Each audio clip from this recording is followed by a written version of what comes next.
Hello, everybody. Thank you for tuning in. I appreciate your attention. And by the time I'm done talking, I think you will be very happy that you listened. I encourage you to share this video, thumbs up it, because it is going to be info that you're going to want your friends and family to listen to. I am not on social media, so whatever you guys do with this info is up to you. Everything I say here today will be straight facts based on the immune system, straight biology and chemistry, and how we know the immune system works. I want you all to start to just appreciate that over the past 10 weeks, we took 90 minutes per week to talk about different topics. Those topics included all of the vitamins and minerals, especially the fat-soluble vitamins. We talked about digestion disorders, why digestion is such an issue, including why proton pump inhibitors and all these stomach acid medications are an issue. We talked about the gut microbiome and its role in the immune system. We talked about mitochondrial health and how to optimize mitochondria, which accounts for over 90% of the body's energy, including everything that your organs do. We talked about the hormetic response, both in foods and in the environment, how to optimize the hormetic response to bolster your immune system. We talked about 23andMe tests, the genes, and when I do 23andMe test results, when I do the raw data with people, there are certain genes that are consequential for your health, for your immune system. And honestly, what we're seeing today in the research, many of you have already heard about this ACE2 receptor. That is a gene that it comes up on your 23andMe test, and I'll talk about that a little bit later. But we talked about how your approach to health does in fact matter very much on where certain genes line up.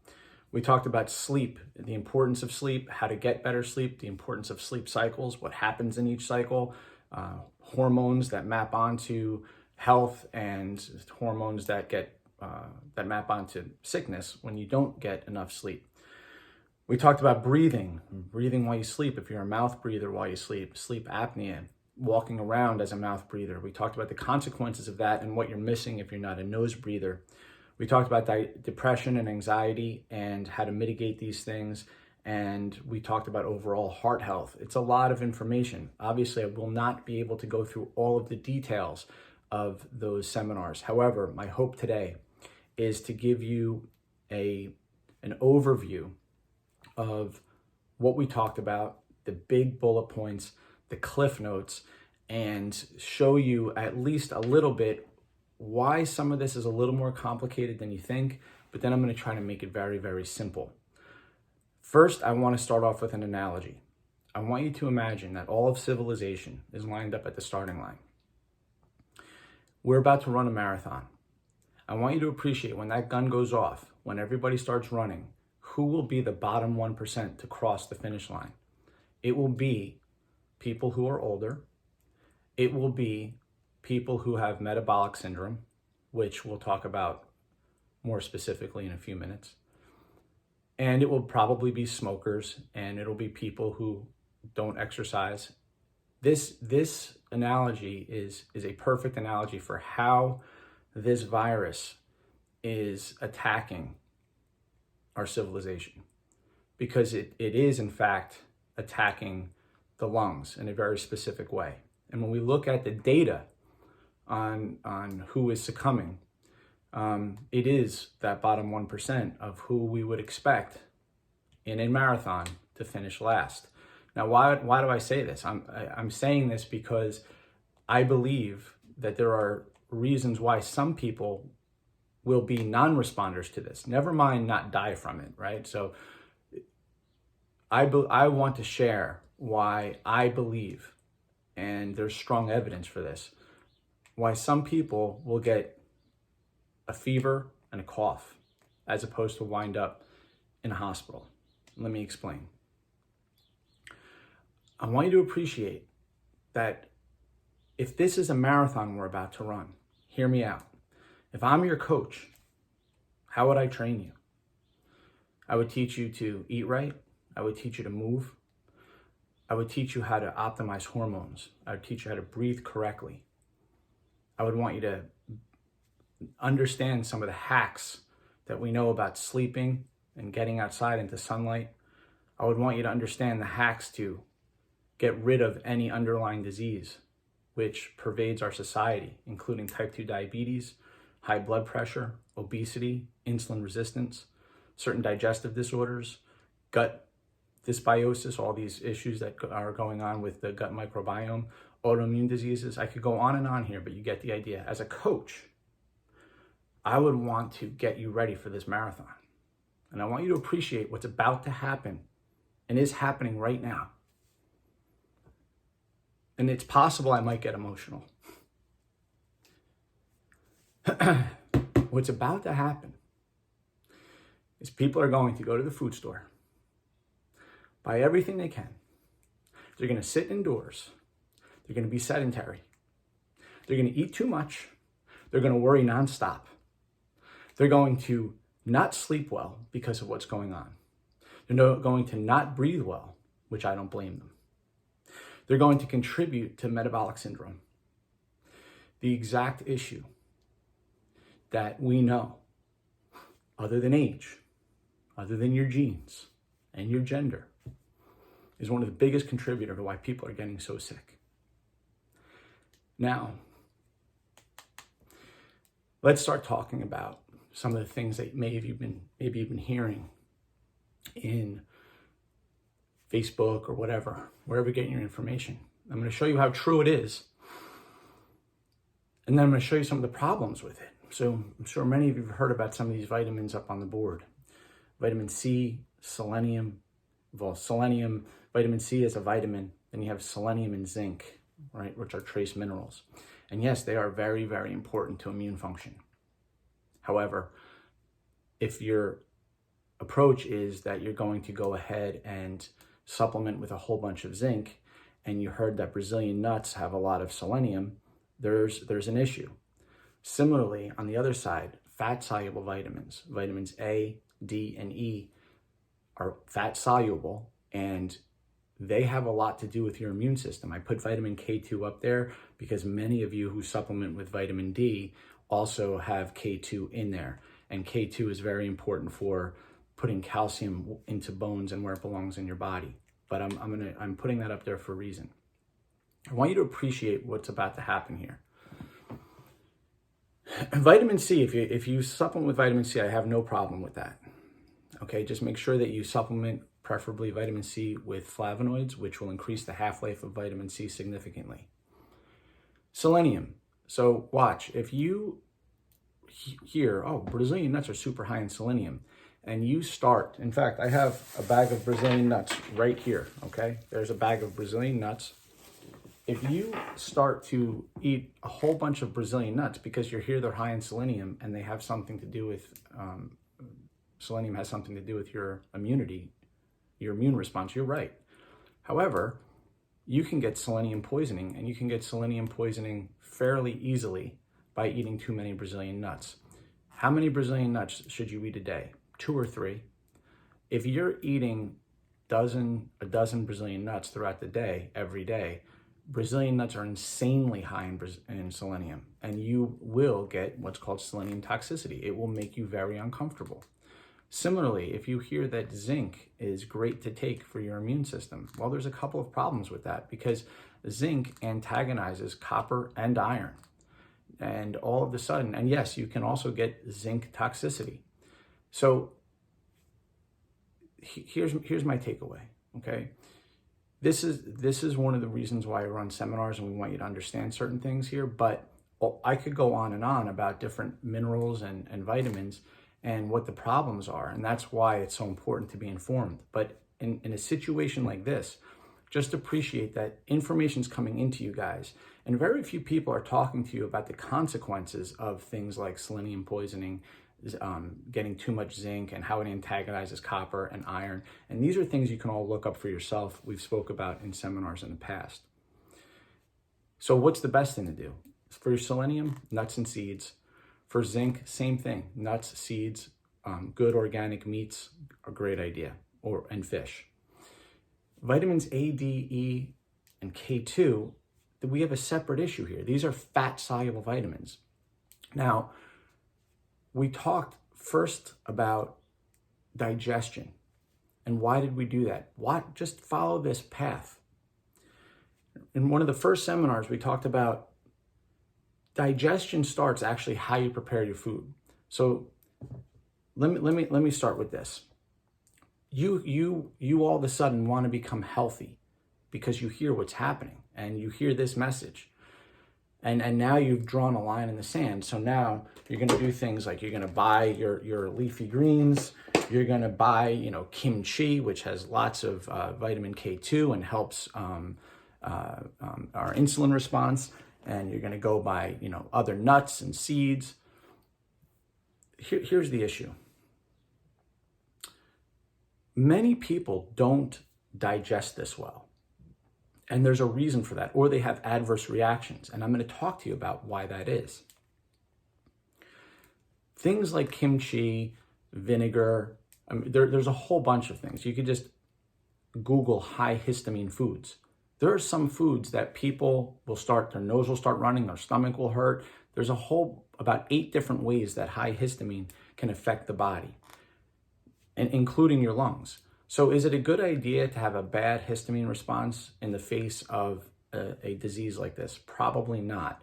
Are there genes that map onto histamine? Yes, absolutely. That's one of the things that I talk about with people in their 23andMe test.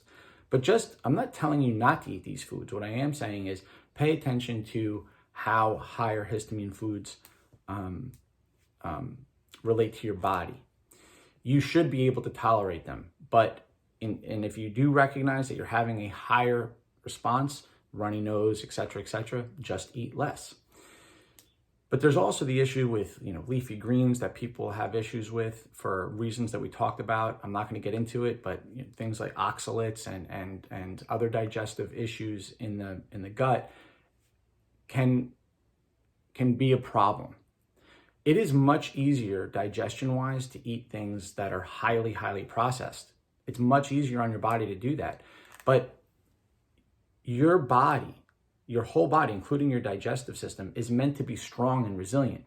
This is actually how you become healthy. Here's what I mean. When you eat the polyphenols in plants and vegetables, those polyphenols are creating an insult to your body. An insult, meaning that your body is actually having what's called a hormetic response, right? It's being broken down, essentially, and then coming back stronger. That is the benefit of all of these things like resveratrol and some of the like we talked about a bunch of these sulforaphane. We could go on and on. There's so many different polyphenols and different chemicals in foods that are good for you that break you down and build you back up. Some people are sensitive to those things because they've been eating poorly for so long. Now all of a sudden they start to put a lot of polyphenols in the body, along with certain genes, by the way. Like COMT is a gene. When you put in a lot of polyphenols, it slows COMT down. Again, there's a lot of information here. I'm just letting you know that it's worth investigating your health and spending time with your health to understand things. But the answer shouldn't be this. It shouldn't be, hey, I notice when I eat a lot of salads and try to eat healthy, I don't feel well, so I'm going to keep eating, pizza, pretzels, and burgers. It's a bad strategy. What I'm going to try to do here in a very short period of time is show you guys some easy ways to reverse that. And it's going to be exactly the opposite of what I described earlier, meaning what is the predictable pattern we're going to see in America? We're going to see people sedentary, eating too much, worrying nonstop, breathing poorly, not going outside and getting sunlight, having sleep issues. All of these things contributing to these metabolic dysfunctions. All people that'll be last in line coming through that finish line in this marathon. Now, let's go back to digestion and appreciate. Digestion starts actually outside of your body. It starts how you prepare your food.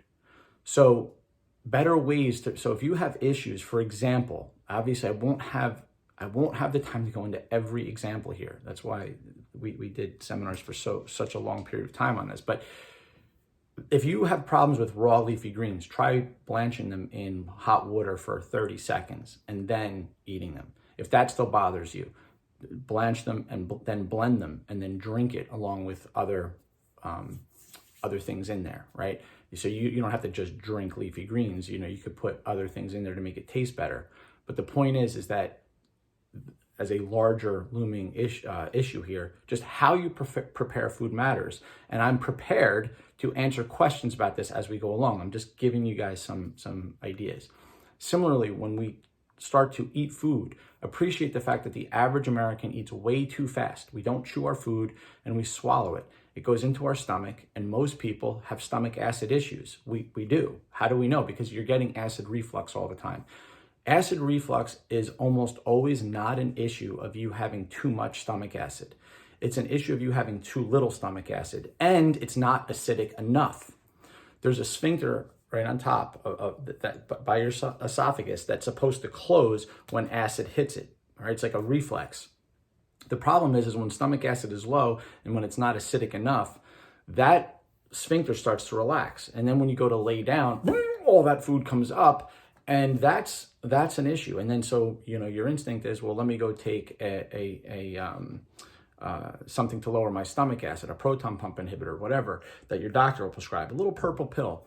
That is making the problem worse. And again, I spent a lot of time talking about this, but you can investigate yourself. It is making the problem worse, not better. The better thing to do is to address the stomach acid. You must have strong stomach acid. And yes, one of the roles of stomach acid is, in fact, to get rid of things like bacteria and viruses and things of that nature. Now, is that alone going to protect you? No, but I want you to know that it is part of the front of your immune system, is having strong, abundant stomach acid as you eat food and put things in your mouth. So remember, we don't prepare food well.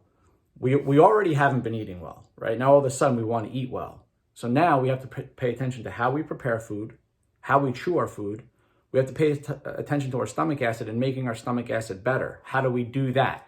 Well, there are digestive enzymes. There are HCl and pepsin that we could take to help support stomach acid. And I will put out a separate video on that another time. There's not enough time to go into this. I just want you to appreciate what's happening here. Then I'm going to relate this back to these fat-soluble vitamins. From here, that food in your stomach, it's called chyme, and it moves into your small intestine, your duodenum. And in the duodenum, magic happens here. That's where your pancreas and liver come in play. Your pancreas starts releasing digestive enzymes. It also releases insulin into the bloodstream, all in an effort to deal with what you're eating. The liver, one of the many, many things it does is it squirts bile into your gallbladder, and that bile squeezes like a toothpaste, that bile into your duodenum. So in that duodenum now, you have digestive enzymes and bile. And we'll just talk about fat for now, not the proteins and the carbs and the other things that are released that need to be metabolized. But just appreciate that chyme that's coming from your stomach into the duodenum is already in a bad state for most people. Let me go back. If you start eating healthy, most people have an issue with it because they've been eating highly processed foods, a lot of sugars all the time. All of a sudden you add something different to the body that it's not used to. Immediately your body goes, whoa, what are you doing? And we're going to see how and why that is. Your body starts to see it as an insult. It's not really prepared to deal with it. When we eat way too fast. We chew, we swallow into stomach acid that does not have pH that's low enough, meaning acidic enough, and you don't have enough stomach acid. So now all of a sudden that bolus of food that is called chyme is not in the appropriate state to move into the duodenum, where now, watch this, the bile that's coming from the liver is supposed to do its job to emulsify those fats, and the lipase from the pancreas, along with many other enzymes, the lipase, which helps to break down fats in the body, that now is compromised. How do we know that? Because people with fatty liver disease, this is part of metabolic syndrome. We know that people with fatty liver disease, what are we talking about? Well, if you're at least 30 pounds overweight, you have approximately a 2 out of 3 chance of having a fatty liver disease. And if you have fatty liver, you have fatty pancreas. And if you have fatty pancreas, similarly, digestive enzymes that get released are going to not be signaling well, not be working well. The liver talks to the pancreas. Similarly, in the pancreas, that's where insulin gets released. I know I'm going fast, but again, please understand that I'm trying to give a whole lot of information in a very short period of time. But if you take notes and look it up yourself, you will see where I'm going here. But the bile and the lipase, which we'll just focus on for the fats in your small intestine now, cannot be emulsified. But that includes all of those fat-soluble vitamins, vitamins A, D, E, K1, and K2. All of the functions, vitamin A, vitamin D, and vitamin E have a lot to do with your immune system. So imagine just via digestion right now, you've already compromised your body's ability to fight pathogens in general.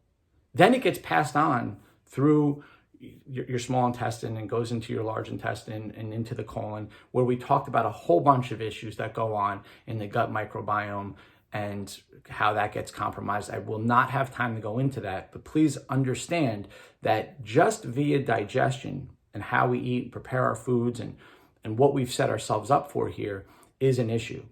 So what do?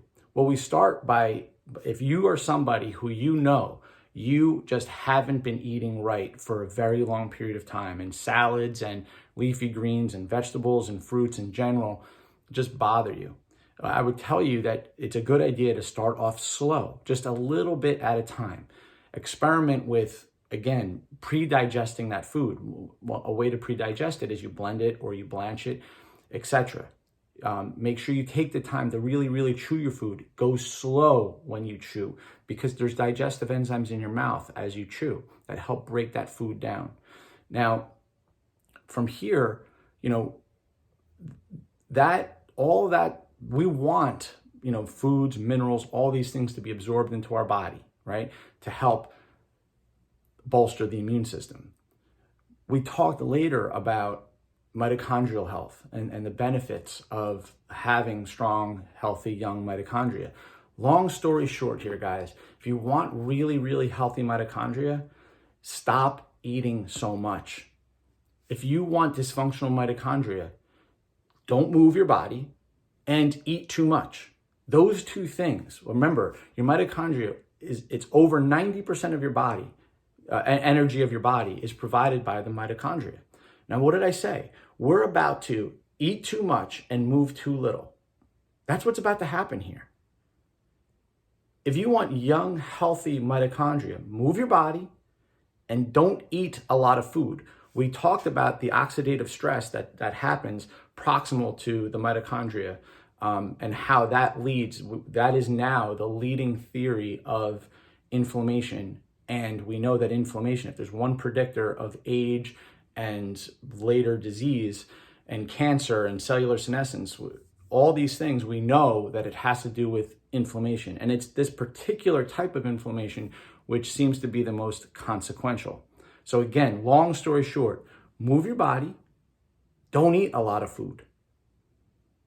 Most people need to do that in general. We talked about how to heal fatty liver disease. Similarly, move your body, eat less food. There are certain things, depending on your genes and depending on your diet, that you should probably supplement with in order to support this better.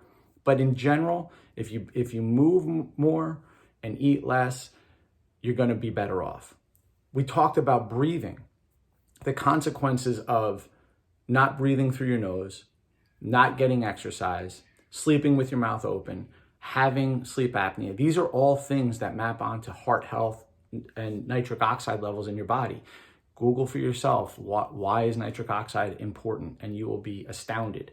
But it is the parasinuses through back here in your nose that's a massive percentage more is created in the parasinuses than breathing through your mouth. So when it comes to heart health, that's one of the main reasons why sleep apnea is such a big deal, because if you're sleeping with your mouth open, snoring, and all these things, we know that the nitric oxide isn't, over the course of the 7 or 8 or 9 hours that you sleep, that all of that stuff is, all that nitric oxide is not being produced in the body, which is a vasodilator, which massively helps heart health and overall body, overall body function. How do we fix this? Well, you tape your mouth shut. I showed everybody, we went through about a half an hour of things to do with mouth breathing and tests. But at the end of the day, you tape your mouth shut. There are products where literally you tape your mouth shut when you sleep. Now you may say, this is impossible, I can't do it. I promise you. And I do this with people all the time. You will notice that if you tape your mouth, assuming you can breathe through your nose and assuming that you don't have like a physical obstruction, meaning like you have a terrible deviated septum, usually though, you can breathe through at least one nostril. The point is, try it. Try to be vigilant with it for a couple of nights in a row. It may be uncomfortable at first, but I guarantee you, you will sleep better and you'll actually be able to start breathing through your nose. When you wake up in the morning, my morning routine starts off with, I have it right here. I get in front of a red light, which is right here. I'll turn it on for you, okay? It's very, very bright. I sit in front of it. Why do I get in front of a red light? Well, you could do your own research on the benefits of infrared and the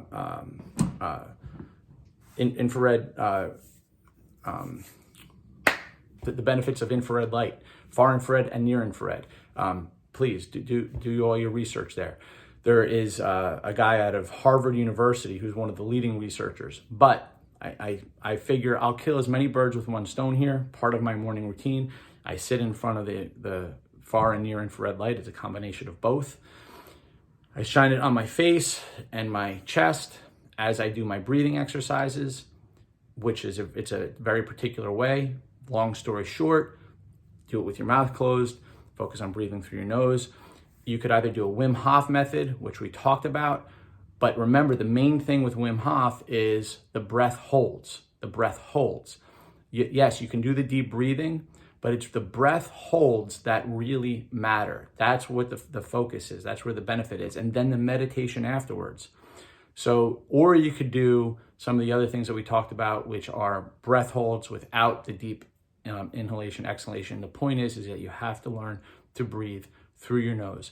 This brings the parasympathetic system online. Right now, all of us are going to be way too sympathetic dominant, meaning fight or flight, fight or flight, fight or flight. And when that happens all the time, we're raising hormones in our body, which are very consequential to our health. Which will bring me to my last point, things that I want you guys to consider. And this will be more on the, things that you need to look into yourself. So far, everything I've said, I think you'll agree with. It's just science, right? It's just science. It just makes sense. But I want you to think about this. I want you to look into the nocebo effect. And I want you to appreciate the fact that there are genes that we know map onto people's predictability to be a placebo responder. Meaning, I'm sure you all know what a placebo is. And a nocebo is, if I tell you, I'm sick and I sneeze on you, that person gets sick. That's a nocebo response. That is a real thing that happens to people. Similarly with the placebo, I tell you this is going to do this to you. I give you a sugar pill and sure enough, it works. It happens about a third of the time across the board. And every time we test medications, we're always comparing it to a placebo because there's always a placebo response. I promise you, there's always a nocebo response going on right now in society. You can maybe feel it yourself. You wake up in the morning, you're like, oh my God, my throat, am I okay? Now, that may sound kind of funny to you right now, but I want you to appreciate that some people will work themselves into such a panic that they will have a nocebo response.